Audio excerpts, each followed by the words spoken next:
السلام علیکم ورحمۃ اللہ وبرکاتہ۔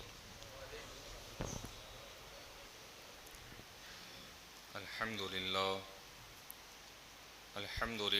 نحمده ونستعینه ونستغفره ونؤمن به ونتوکل علیہ ونعوذ باللہ من شرور انفسنا ومن سیئات اعمالنا من يهده الله فلا مضل له ومن يضلله فلا هادي له ونشهد أن لا إله إلا الله وحده لا شريك له ونشهد أن محمدًا عبده ورسوله أما بعد فأعوذ بالله من الشيطان الرجيم بسم الله الرحمن الرحيم فأما الذين آمنوا وعملوا الصالحات فيدخلهم ربهم في رحمته ذلك هو الفوز المبين صدق الله مولانا العظيم وصدق رسوله النبي الأمين المتين الرؤوف الكريم ونحن على ذلك لمن الشاهدين والشاكرين والحمد لله رب العالمين إلى يوم الدين۔ آیت کریمہ کے متعلق کچھ گفتگو کرنے سے قبل انتہائی عقیدت و ادب و احترام کے ساتھ نبی کونین نور مجسم شفیع امم سید الانبیاء امام الانبیاء جان کائنات فخر کائنات محبوب پروردگار صلی اللہ تعالی علیہ وسلم کی بارگاہ مقدسہ میں درود پاک کا تحفہ پیش کریں۔ پڑھیں اللہم صلی علی سیدنا مولانا محمد مبارک وسلم صلاۃ و سلام علیک یا رسول اللہ صلی اللہ تعالی علیہ وسلم۔ سرورہ شاہ کریمہ دستگیرہ شرفہ حرمت روح پیمبر یک نظر کن سوئے ما غوث اعظم بمانے بے سروں ساما مدد قبلہ دی مدد کعبئی ما مدد قادریم نعرہ غوث اعظم می زنم دم دے شاہ احمد رضا خان قطب عالم می زنم۔ اللہ رب العزت نے قرآن کریم برہان رشید کے اندر ارشاد فرمایا فَأَمَّا الَّذِينَ آمَنُوا وَعَمِلُوا الصَّالِحَاتِ فَيُدْخِلُهُمْ رَبُّهُمْ فِي رَحْمَتِهِ، وہ جو ایمان لائے اور انہوں نے اچھے کام کیے ان کا رب انہیں اپنی رحمت میں داخل فرمائے گا۔ ذَلِكَ هُوَ الْفَوْزُ الْمُبِينُ، یہی کھلی کامیابی ہے، یہی کھلی کامیابی ہے۔ آیت کریمہ میں اللہ رب العزت نے قیامت کے دن اطاعت گزار بندوں کا انجام بیان فرمایا کہ جو ایمان لایا اور نیک عمل کیے تب وہ بندہ اللہ رب العزت کی رحمت میں داخل ہو جائے گا، اور وہ لوگ جو دنیا میں ایمان لائے اور انہوں نے اللہ رب العزت کی وحدانیت کا اقرار کیا اور کسی چیز کو اللہ رب العزت کا شریک نہیں ٹھہرایا، اور جن کاموں کا اللہ نے کرنے کا حکم دیا اور جن کاموں سے اللہ نے باز رہنے کا حکم دیا ان پر عمل کیا تو اللہ تعالیٰ انہیں یعنی ان بندوں کو اپنی رحمت کے صدقے جنت میں داخل فرمائے گا، اپنی رحمت کے صدقے جنت میں داخل فرمائے گا۔ اور رب نے کیا کہا؟ ذَلِكَ هُوَ الْفَوْزُ الْمُبِينُ، یہی کھلی کامیابی ہے۔ اب کھلی کامیابی کیا ہے؟ کہ انسان اخروی کامیابی حاصل کرنے کے لیے اللہ کے احکامات پر عمل کرے۔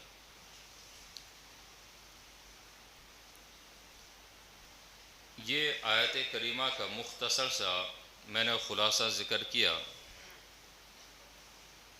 اصل آج کی گفتگو ہماری یہ رہے گی کہ استقبال ماہ رمضان، ماہ رمضان المبارک کیسے گزارنا چاہیے۔ چند دنوں کے بعد اور انشاءاللہ کریم آنے والی جمعہ ماہ رمضان المبارک کا دن ہماری نگاہوں کے سامنے شروع ہو چکا ہوگا۔ بڑے خوش نصیب وہ لوگ کہلائیں گے کہ جنہیں اللہ رب العزت دوبارہ ماہ رمضان کی برکتوں سعادتوں سے ہم کنار فرمائے گا۔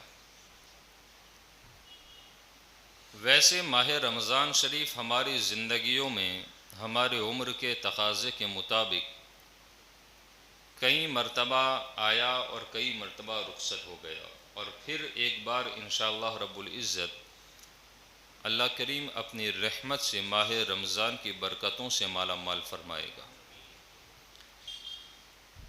رمضان گزارنا کیسے چاہیے، اس موضوع پر خاص طور پر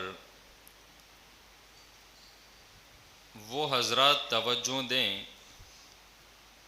جو اس ماہ مبارک کو فضول کاموں اور لغویات کے اندر گزار کر فنا کر دیتے ہیں، اور ان کی نگاہوں کے اندر ماہ رمضان شریف کی نہ دن کی نہ رات کی کوئی اہمیت باقی رہتی ہے۔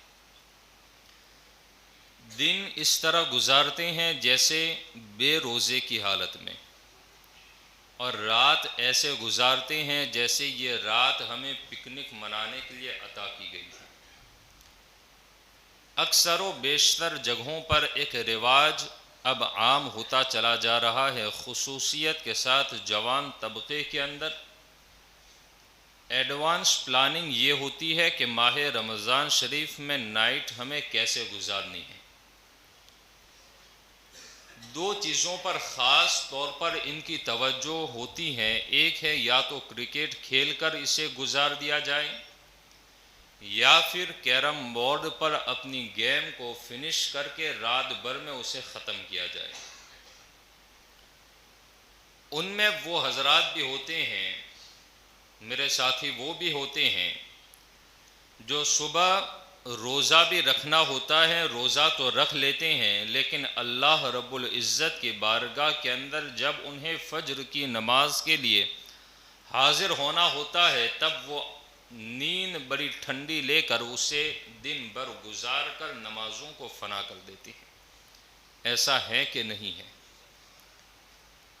میں ایک جملہ بارہا کہتا ہوں کہ نشتر لگانے والا دشمن نہیں ہوتا، میں آپ کا دشمن نہیں ہوں، بس میرا مقصد صرف اور صرف ہر بیان کا یہی ہوتا ہے کہ قوم تباہی سے باہر چلی آئیں اور اپنے رب کو راضی کر لیں۔ اس لیے کہ آپ دیکھ لیں بن موسم کے بارش کا نازل ہونا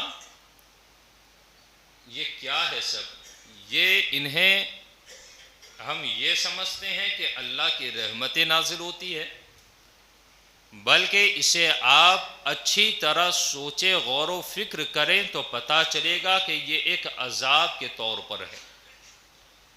کیوں؟ اس لیے کہ اس بارش کے سبب کئی فصلیں خراب بھی ہو سکتی ہیں اور ہو بھی جاتی ہیں، تو یہ عذاب کی شکل کے اندر بارش کا نازل ہونا بن موسم کے، تو یہ ہمیں دعوت فکر دے رہا ہے کہ بندہ اللہ کی بارگاہ میں رجوع کرے، توبہ کرے، استغفار کرے اور رب کو راضی کر لے، اس لیے کہ یہ وہ عظیم مہینہ ہے کہ خود مفتی احمد یار خان نعیمی علیہ رحمت و رضوان نے تو یہ فرمایا کہ رجب وہ مہینہ جس میں بیج بویا جاتا ہے، شعبان وہ مہینہ جس میں پانی دیا جائے، اور رمضان وہ مہینہ جس میں فصل کو کاٹ لیا جائے۔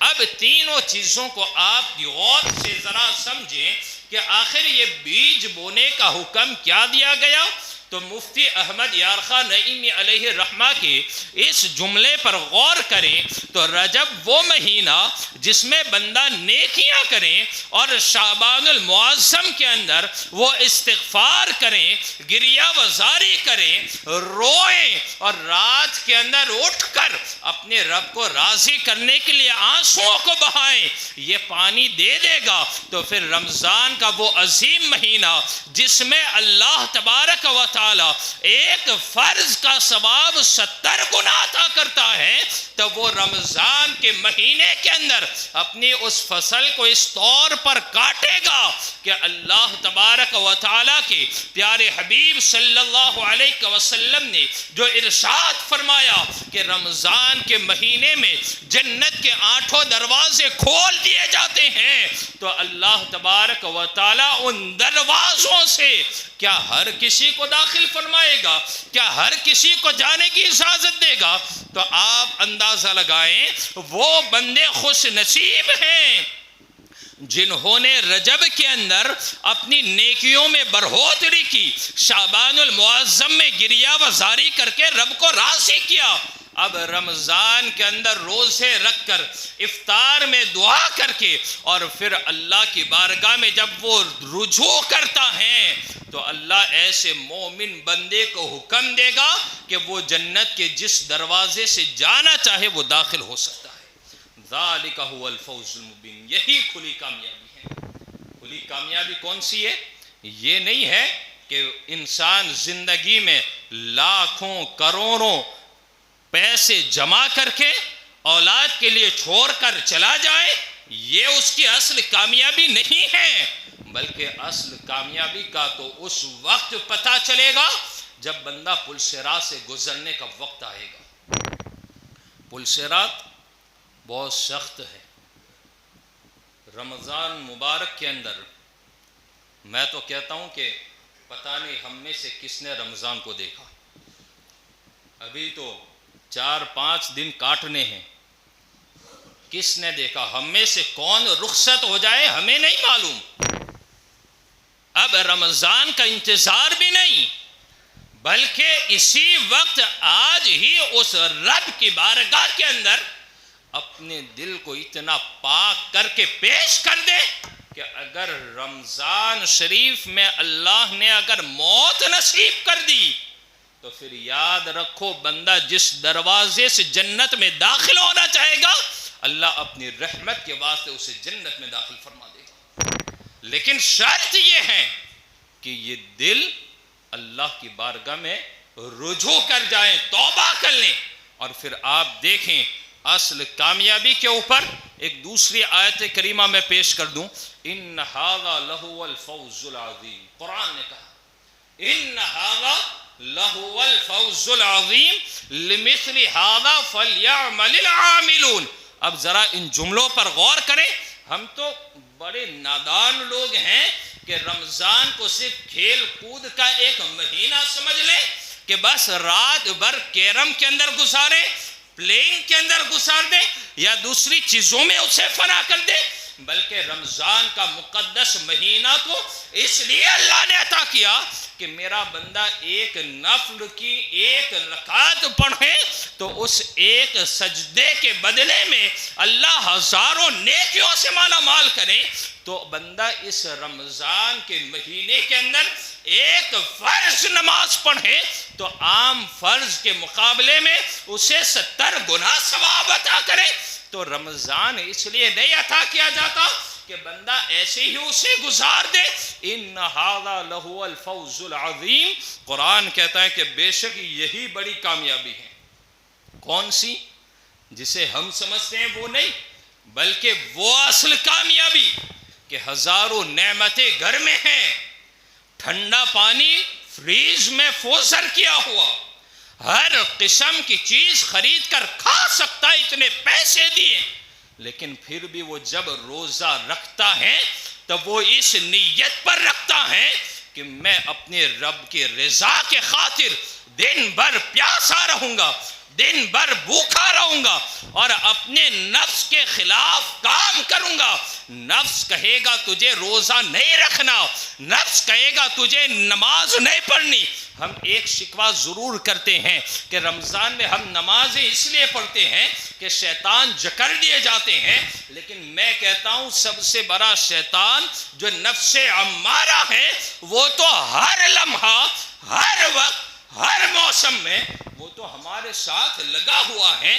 بندہ جس موسم میں جس وقت بھی اس نفس پر قابو پا گیا، اسی لیے تو آقا کائنات صلی اللہ علیہ وسلم نے جب صحابہ جنگ سے پلٹ کر آتے نا تو صحابہ سے میرے آقا فرماتے، اے میرے ساتھیوں، بڑی جنگ کی طرف ہم پلٹ رہے ہیں، چھوٹی جنگ سے فارغ ہو کر بڑی جنگ کی طرف ہم جا رہے ہیں. صحابہ عرض کرتے ہیں یا رسول اللہ صلی اللہ علیہ وسلم یہ تو اتنی عظیم جنگ تھی جس میں ہمارے ساتھیوں نے اپنی جانوں کی بازی لگائی, جانوں کو قربان کیا, مالوں کو قربان کیا, کسی کی بیوی بیوہ ہو گئی, کسی کے بچے یتیم ہو گئے.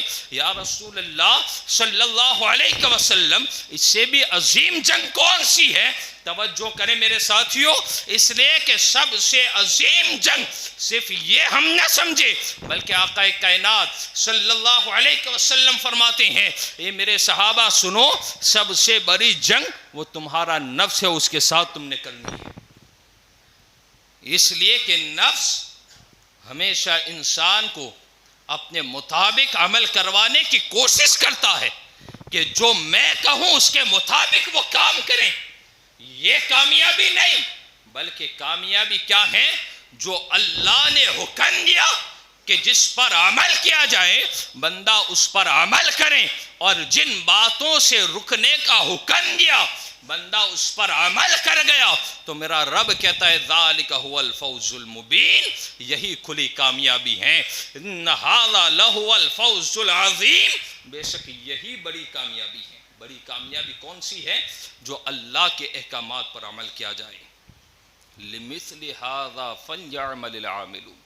اب ذرا غور کریں, ایسی ہی کامیابی کے لیے عمل کرنے والوں کو عمل کرنا چاہیے. عمل کرنے والوں کو کیا کرنا چاہیے؟ ایسی کامیابی کے لیے عمل کرنا چاہیے.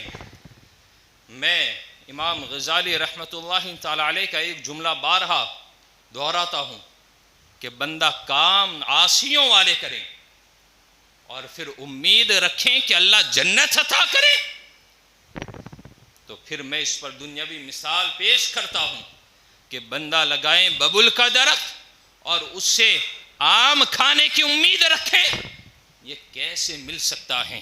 لگایا آپ نے ببول کا درخت کانٹے دار تو اس سے آپ اچھے پھل کی امید رکھیں. یہ اچھا پھل اس وقت ملے گا جب آپ نے بیج اچھا ڈالا ہوگا. اگر آپ نے پھل کا بیج ڈالا تو اس سے آپ پھل ہی کاٹیں گے, آپ کو اس سے کانٹا نہیں مل سکتا ہے.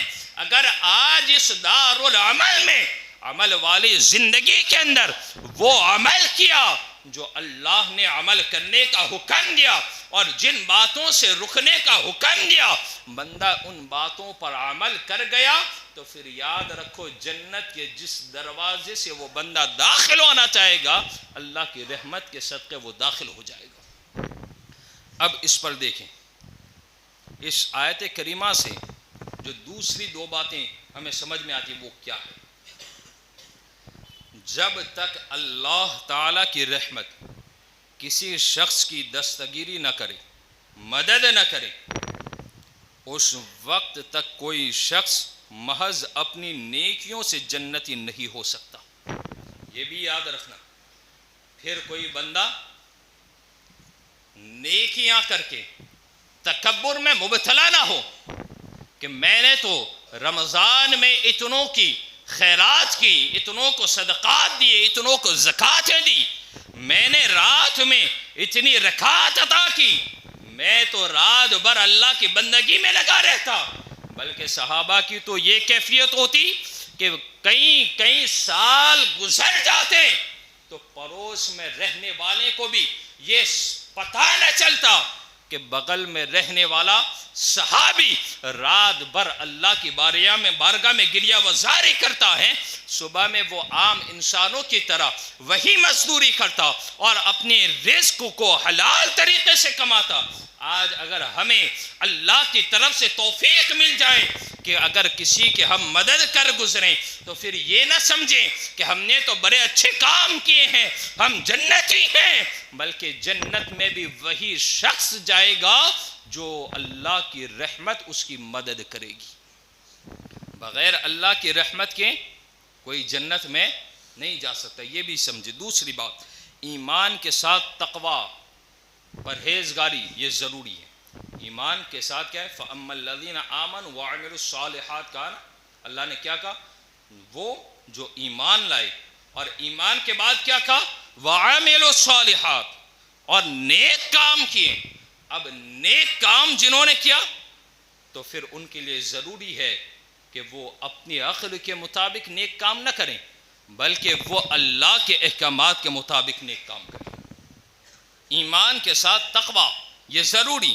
اور کوئی شخص نیک اعمال سے بے پرواہ نہیں ہو سکتا۔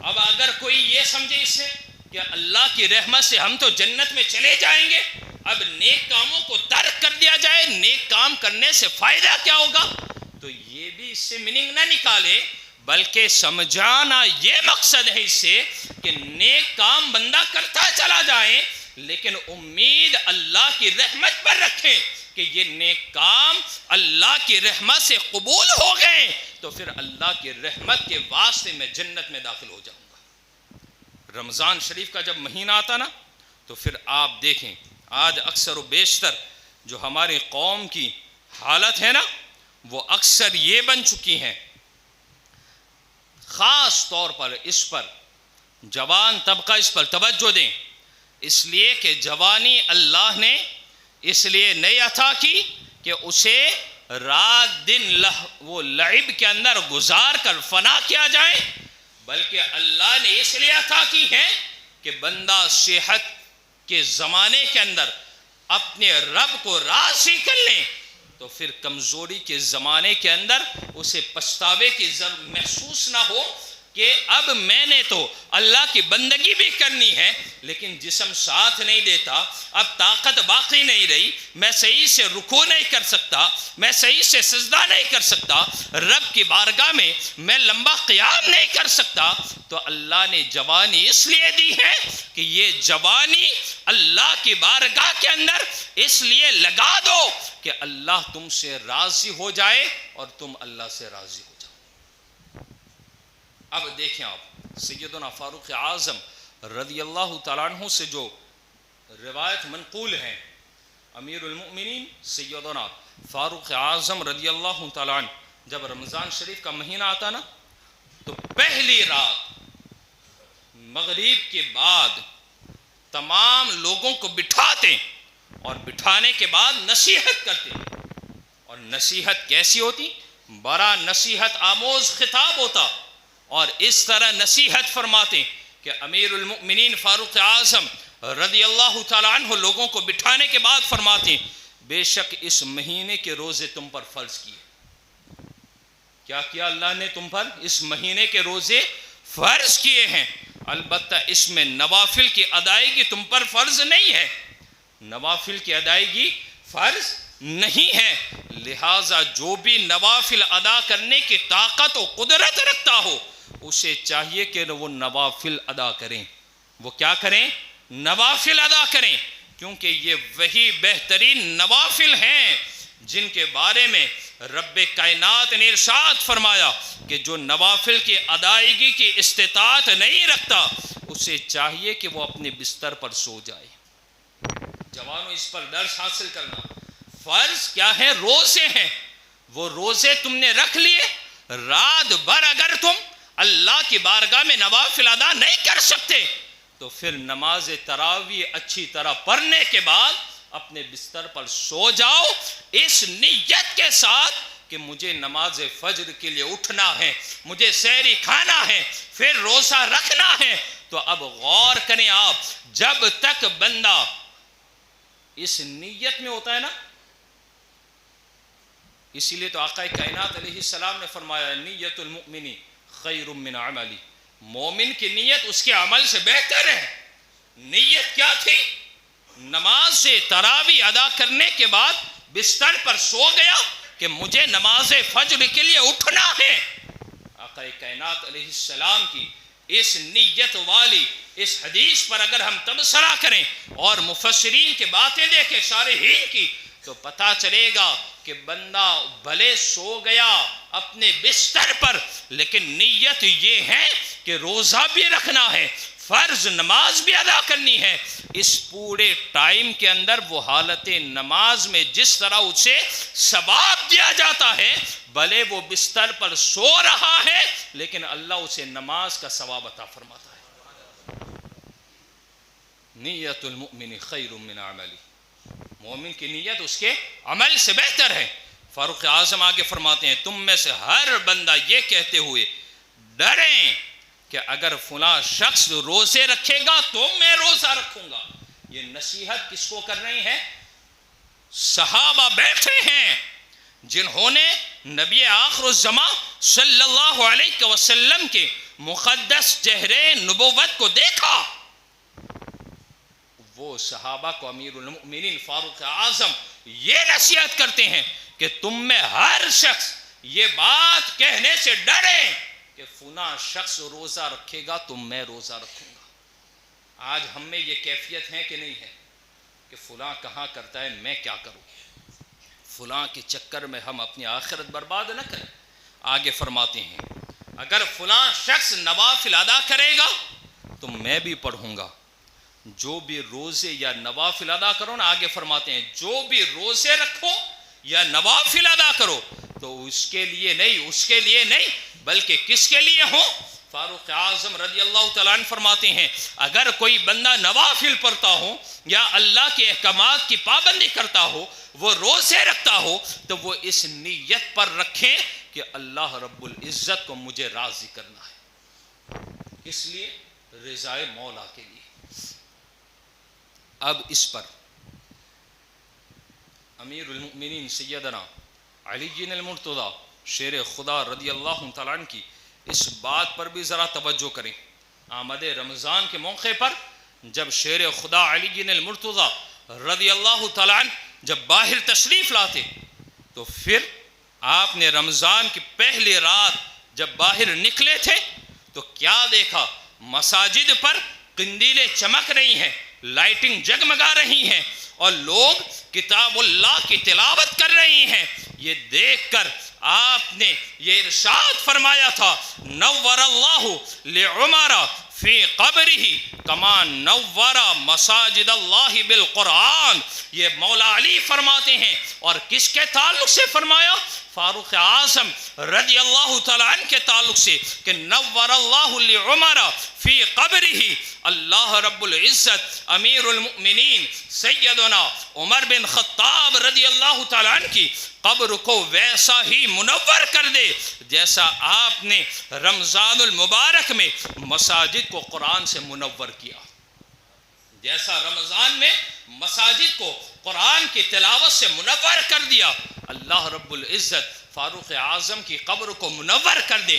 آخر یہ کیوں فرمایا تھا؟ اس پر میں لمبی چوڑی گفتگو نہیں کرتا، ایک اشارہ میں ذکر کرتا ہوں۔ لوگ الگ الگ تراویح حالت قیام میں کوئی قرآن پڑھتا، کوئی تلاوت قرآن میں مصروف رہتا اور اپنے اپنے طور پر وہ نماز تراویح کو پڑھتے تھے، اور یہی بات جماعت جو تراویح پڑھنے کا جو رواج ڈالا وہ سیدنا فاروق اعظم رضی اللہ تعالیٰ عنہ کی ذات ہیں۔